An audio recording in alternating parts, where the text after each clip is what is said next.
अगर हमारे मांग को नहीं करती है पूरा, तो फिर पटना के अंदर फिर इतना हमने जाम करेंगे कि पूरा पटना को नीला नीला कर देंगे। आपके कहाँ स्वतंत्रता है? क्या हमने स्वतंत्र है? हमारे लोगों ने जाते हैं थाने में अपना बात रखने, तो उनको थाने के अंदर बंद करके रमी से पीटा जाता है। अपने अधिकार की बात करते हैं तो अपने पुलिस से डांटा चलवाते हैं। हमें रोजगार मांगने जाते हैं तो रोजगार के नाम पर अपने डांटा मारते हैं। कहाँ आप कैसे बाबा साहब की बात करते हैं कि हमने बाबा साहब के विचारों पर चलते हैं? आप बतलाइए कहाँ चलते हैं? भाई, सरकार की इशारा पर काम ना करो, क्योंकि सरकार बदलती रहती है। आज उनका एक कल हमरा है। अगर सरकार बदलेगी तो सबसे पहले उन्हीं लोग का हिसाब किया जाएगा जो हमें रोकने का काम करते हैं।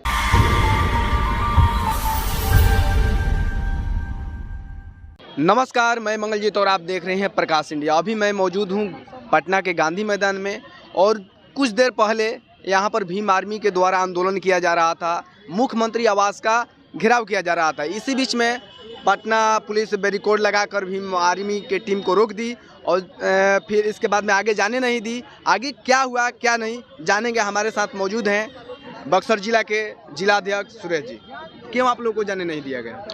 देखिए, ये सरकार जब जब डरती है तो अपने पुलिस प्रशासन को आगे करती है। यही हाल हुआ कि जब देखी भीम आर्मी आजाद समाज पार्टी के जो काफिला, तो ये पहले ब्रिगेडिंग लगाकर रोक दी है।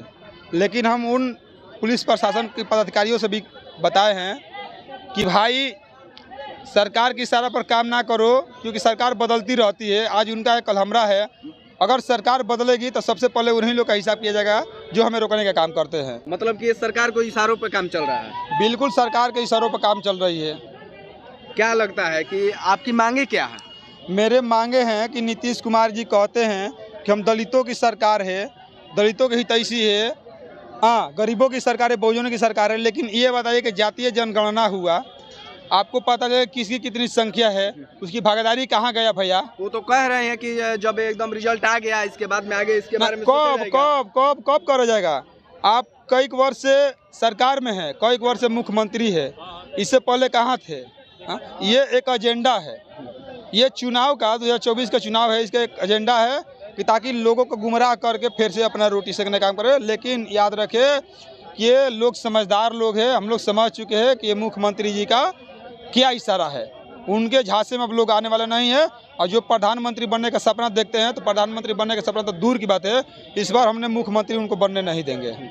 तो अभी आप लोगों ने गांधी मैदान से होकर जाकर रोड पर गए, वहाँ से आप लोग जा रहे थे मुख्यमंत्री आवास घेराव करने, और बीच में आपको रोक कर फिर आप गांधी मैदान में आ गए ना? बिल्कुल, वहाँ गए हैं। हमारे 5 सदस्यों को टीम को बुलाया गया। हमारे 5 सदस्यीय टीम, जो प्रदेश अध्यक्ष है, प्रदेश के जो प्रभारी लोग हैं, गए हैं, जाकर अपने मांग पत्र को रखेंगे। जो मांग पत्र में है कि जो आपने वादा किए थे कि जो भूमिहीनों के 3 डिसमिल जमीन दिया जाए, हमें ज़मीन चाहिए भूमिहीनों को। और जो अपने अतिक्रमण के नाम पर गरीबों को, कमजोरों को घर से बेघर कर देते हैं, एसएससी पर रोक लगाए। और जो कई वर्षों से बीघा के बीघा जमीन सरकारी जोत रही हैं, उनको छुड़ाए और दलितों के जो भूमिहीन हैं उनको में दिया जाए। और हमारे छात्र के जो छात्रवृत्ति है, जो बंद किया गया है, उनको लागू करे। तमाम तरह के मेरी मुद्दा है और मांग पत्र में है। वो मांग पत्र को अगर हमने रखेंगे, अगर वो पूरा करते हैं 2024 से पहले तो ठीक है, और नहीं तो फिर 2024 में हम लोग इनको बताएंगे। आप कह रहे हैं कि भूमिहीनों को ज़मीन दिलाने के लिए हम लोग यहाँ आंदोलन कर रहे हैं। अभी तक भूमिहीनों को ज़मीन नहीं दी, जबकि सरकार कह रही है कि हमने बहुत रिकॉर्ड दिखा रही है कि हमने बहुत सारे भूमिहीनों को ज़मीन दिया। कहाँ ज़मीन तो दिखाए? अगर आप जाकर देखिए, आप मीडिया बंधु जाकर देखिए ज़मीन पर कि जाइएगा दलितों के बस्ती में, तो किसी का रहने का घर नहीं है, तो किसी को खाने का भोजन नहीं है, तो किसी के देह पर वस्त्र नहीं है। आप जाकर देखिए, मुख्यमंत्री जी एक बार एसी से निकल कर अब बाहर जाकर देखिए कि इस देश के अंदर, बिहार के अंदर दलितों का क्या स्थिति है। आप जाकर देखिए। हम लोगों ने जाते हैं गाँव अपने लोगों से मिलते हैं, देखते हैं कि क्या हाल है, क्योंकि हम लोग भी एक गरीब परिवार से हैं, जानते हैं गरीबी के हाल, गरीबी क्या होती है। क्या लगता है कि आपकी जितना भी सारी मांगे हैं, क्या सरकार ये पूरा करेगी?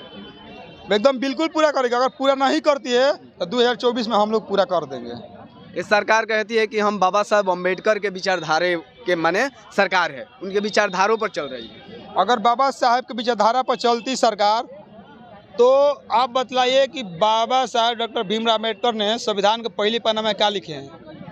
समानता, स्वतंत्रता और बंधुत्ता, भाईचारा लिखा ना। कितने बिहार के अंदर लागू किए हैं? बाबा साहेब के कितने बात को आपने लागू किए हैं? बताइए आपके कहाँ स्वतंत्रता है? कहाँ हमने स्वतंत्र है?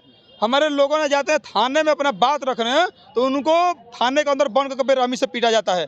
अपने अधिकार की बात करते हैं तो अपने पुलिस से डांटा चलवाते हैं। हमें रोजगार मांगने जाते हैं तो रोजगार के नाम पर अपने डांटा मारते हैं। कहाँ आप कैसे बाबा साहब की बात करते हैं कि हमने बाबा साहब के विचारों पर चलते हैं? आप बतलाइए कहाँ चलते हैं? तो यहाँ बिहार के अंदर यहाँ जातिगत भेदभाव किया जाता है।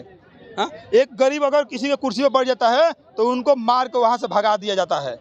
कहाँ कहते हैं कि बाबा साहब के इसी पर चलते हैं? ये एक उनके एजेंडा है 2024 का चुनाव का एजेंडा, लेकिन इस दंड में हम लोग आने वाले नहीं, हम समझदार लोग हैं। समान कर रहे हैं। हाँ, तो वही तो बताया कि ये सभी चुनाव का एजेंडा है 2024 का, लेकिन इतना हम लोग बेवकूफ़ नहीं है।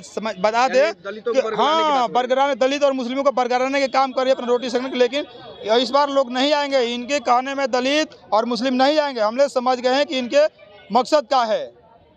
अगर अगला आप लोग का स्टैंड क्या रहेगा? अगला स्टैंड है कि अगर हमारे मांग को नहीं करती है पूरा, तो फिर पटना के अंदर फिर इतना जाम करेंगे कि पूरा पटना को नीला नीला कर देंगे।